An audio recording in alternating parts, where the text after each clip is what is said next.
not here representing the NRA. I'm not even a member. Okay?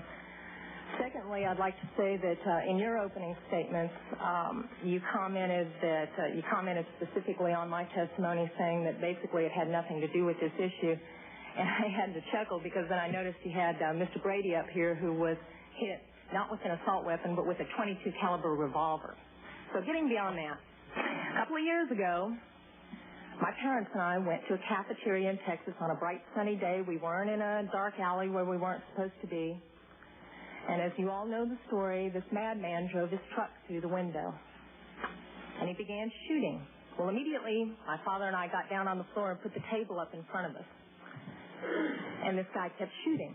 And you're thinking, well, what could it be? Is it a robbery? That's the first thing that generally comes to mind. And he keeps shooting. It took me a good 45 seconds to realize that this man wasn't there to commit a robbery. He wasn't there for a hit. He was there to simply shoot as many people as he possibly could. I can tell you that I'm not mad at the guy that did this. As he continued, it was obvious that he was a madman. My father, at that point, said, I've got to do something. I've got to do something. He's going to kill everybody in here, and he rushed the man. No way. The guy turned, shot him in the chest. He went down, was obviously mortally wounded. For whatever reason, that made the man change directions and go off to my left. Shortly thereafter, someone at the back of the restaurant broke out a window. When I saw what looked like an opportunity to escape, I turned around and I grabbed my mother by the shirt and I said, come on, we've got to run, we've got to get out of here. And then my feet grew wings and I was out the back window. As soon as I got out, I realized that my mother had not followed me out.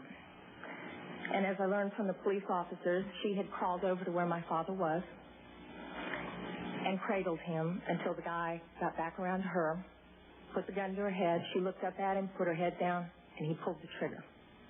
My parents had just had their 47th wedding anniversary. She wasn't going anywhere.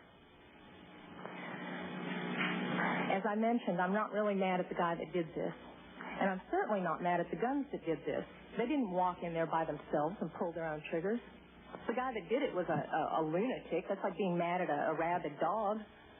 I'm mad at my legislators for legislating me out of the right to protect myself and my family. I would much rather be sitting in jail with a felony offense on my head and have my parents alive. As far as these so-called assault weapons, you say that they don't have any defense use. You tell that to the guy that I saw on a videotape of the LA riots, standing up on his rooftop, protecting his property and his life from an entire mob with one of these so-called assault weapons. Tell me that he didn't have a legitimate self-defense use. Just one final statement. I've been sitting here getting more and more fed up with all of this talk about these pieces of machinery having no legitimate sporting purpose, no legitimate hunting purpose. People, that is not the point of the Second Amendment. The Second Amendment is not about duck hunting. And I know I'm not going to make very many friends saying this, but it's about our right, all of our rights to be able to protect ourselves from all of you guys up there.